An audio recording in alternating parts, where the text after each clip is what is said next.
Hello. Think of the next 15 minutes as a speed surf through the best of the World Wide Web's resources for English teachers. We went to Chestnut Grove Secondary School in South London and asked the staff there which sites they found most useful in planning lessons and providing support. And, helpfully, they told us. This is their top 10. At number 10, it's the guru you don't have to do any difficult yoga to meet. It bridges exam boards, so whether you're studying an AQA exam board or edXL, the AS Guru is appropriate to any students because it contains generic tasks. If students are asked to produce a presentation on a poem or a scene from a Shakespeare play, they can use the generic skills. They can access it without a great deal of help from the teacher. I would point certain kinds of students to it, not so much the gifted and talented students. I would imagine students who are sort of attempting to achieve that sort of C/D borderline grade, those who are trying to get beyond a D grade to a C grade. What makes it an effective website is the sample exam answers and how the BBC has broken down what makes an effective exam answer. But our top 10 websites aren't just about breaking things down. Our next site builds up into a very useful teacher's resource. Teachers have actually come up with the worksheets. A lot of them have got things like literacy objectives in there, so you know that it's been put together effectively and adhering to those objectives. It's good for information, it's good for kind of getting ideas and seeing what other teachers are doing, but I would never really recommend just lifting a lesson off of the internet, despite how easy and kind of seductive that idea is, and just teaching it in the classroom. When I've looked through it, for instance, to help me with my teaching, I will take aspects from the schemes of work and adapt those maybe to fit in with what we do actually at Chestnut Grove. But the most useful we find it is when teachers are off. There are some really good worksheets on there that students can do, and we know they're getting a decent lesson if staff are absent. The problem of copying things off the internet. Well, that's never happened before. Film Studies takes the next position in our countdown. Here's our Super 8. Long Road Media is an excellent website for A-level media students. They can find out about not only media studies but film studies. It also breaks it down into AS and A2 media. It's just really useful in that it enables them to go away and look at other students' work, and then they can actually produce their own and see good examples of other work that isn't just produced at Chestnut Grove. It's all very well to show them, a very well-known director's piece of work and for that to seem out of their reach. But I think we can always be showing them work that people who are their peers are managing to produce. I think that does inspire them, and it gets them used to being able to critique each other's work. Nicely critiqued there. The web has been around since the mid-1990s, and our next site has been online for about half that time. It's the universally loved Universal Teacher.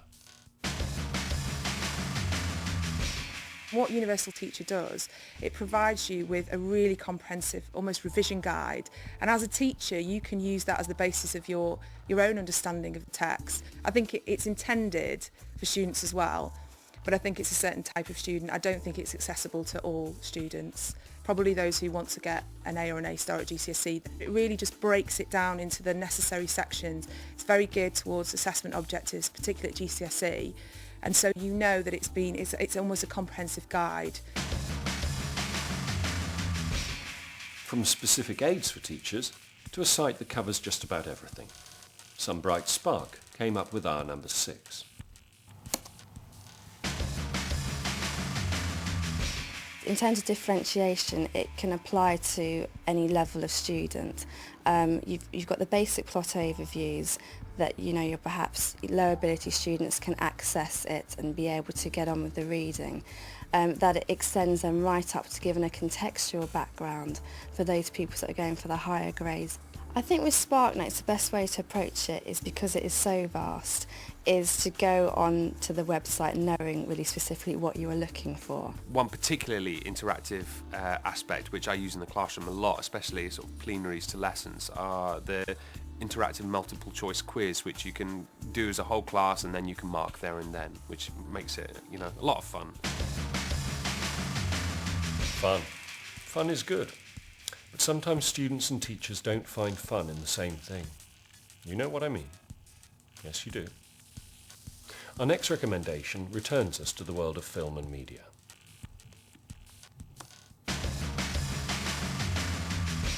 If students are working on it independently, I think it's, you know, very, very valuable because it completely widens their perspective, in this case of film, and they'll get to see films that they would never probably usually see at home. Staff can go on, if they don't know about textual analysis in films or different ways in which films are produced, they can actually work through it themselves and then implement that into their teaching.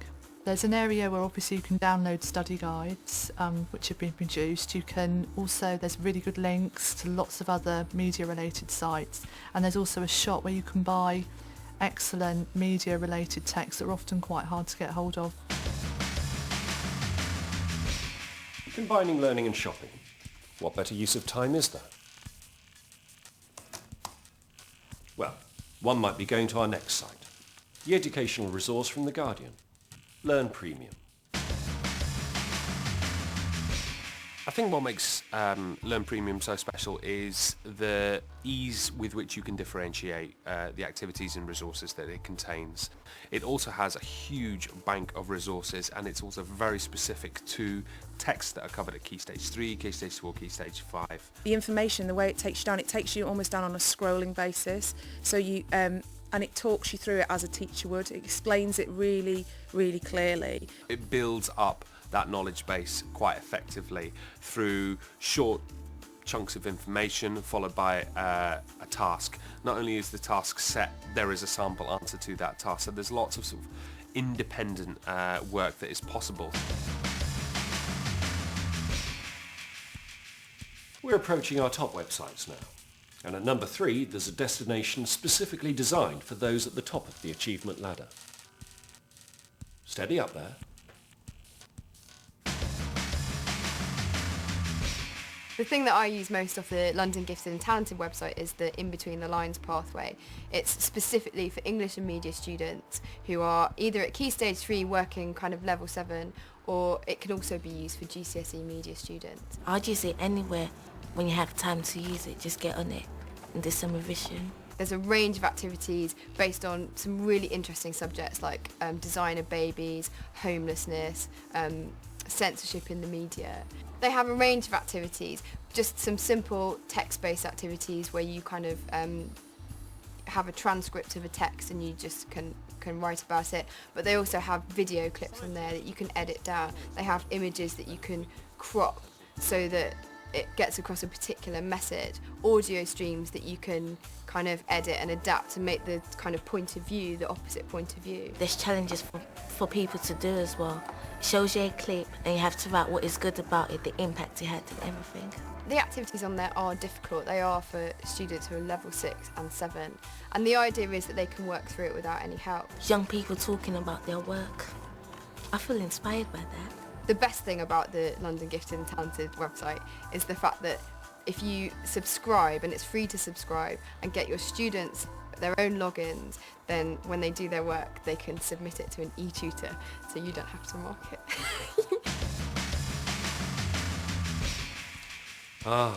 The joy of not marking. Our next site is like a favourite teacher in itself. At number 2 it's ProQuest Learning. There are some really great things on there. There's some really good Shakespeare stuff that makes it really accessible for Key Stage 3. Little activities like where you can dress up Macbeth in combat gear, or dress him as like a 1940s kind of gangster dude, or there's lots of kind of fun stuff on there, but that you also have that kind of more intellectual level as well. It has a Shakespeare glossary, so it actually helps me understand certain poems if I don't understand what I'm searching for or reading. With some more famous poems, you can actually have like videos or kind of audio streams of people actually reading out those poems, which can be really useful, especially as we all work off interactive whiteboards here. So you can get that up immediately, and all of a sudden you've got something that is more interesting than listening to me read out Dolce and Decorum Est. My teacher told me that it would help me with what I'm doing in my English class, so I checked it out over the weekend and she was right. With ProQuest Learning, the information it's kind of reduced down and it's better presented, and there are images, and there are some really good kind of image banks for different things. It's quite helpful with my coursework that I'm doing right now. I found a poet from the 1640s that will help me to get an A in my GCSEs, or maybe an A star. We've seen 9 great websites so far. But what did our teachers rate as their number one? Well, that's about to be revealed. But first, a reminder of 10 down to 2. At 10, BBC AS Guru. At 9, Teach It. At 8, Long Road Media. At 7, Universal Teacher. At 6, Spark Notes. At 5, Film Education. At 4, Learn Premium. At 3, London Gifted and Talented. At 2, ProQuest Learning. The website our teachers chose as their number one combines many of the best aspects of all the others, packed with information, fun, and presented with consummate panache. It's the BBC's Bite Size. Students can go away and work on it independently, and they can test themselves, the answers are there in front of them, and they can even contact a teacher. For people who's doing their GCSEs, doing their SATs, it's really good that you can play games at the same time you're doing your learning. It talks to them in a way that they need to understand what the requirements and expectations are for the examinations, and it does that in a very clear step-by-step process. Yeah, it's quick and easy to use when you use it, because you just type in one question, then all the answers are there. So not only do they understand the skills they need to write in a certain way for the examination, then have questions to answer, they get feedback from an examiner's perspective. I think the site's been designed by looking in some cases at computer games. There's like this game where you're flying, after you go to these stands, after they're asking you questions. After if you get the question wrong, you have to go back a few spaces, and then it's very interesting and it keeps you addicted to it. We've noticed here it really appeals to boys as well. Boys will sit and do spelling and grammar exercises, and they'll sit and do them independently at lunchtime because they feel that they're playing a game. You want to inject that moment of fun and really bringing it alive. I think some of the games there, some of the moments of sort of the cartoon type aspects of it allow the children to access it in a way that will always be memorable. BBC, we all agreed with it. It was unanimous straight away. So there it is. The BBC's Bite Size was voted unanimously as the top resource for English teachers by Chestnut Grove Secondary School. You can find all the websites you've seen on this programme and more by going to teachers.tv. In the meantime, happy clicking.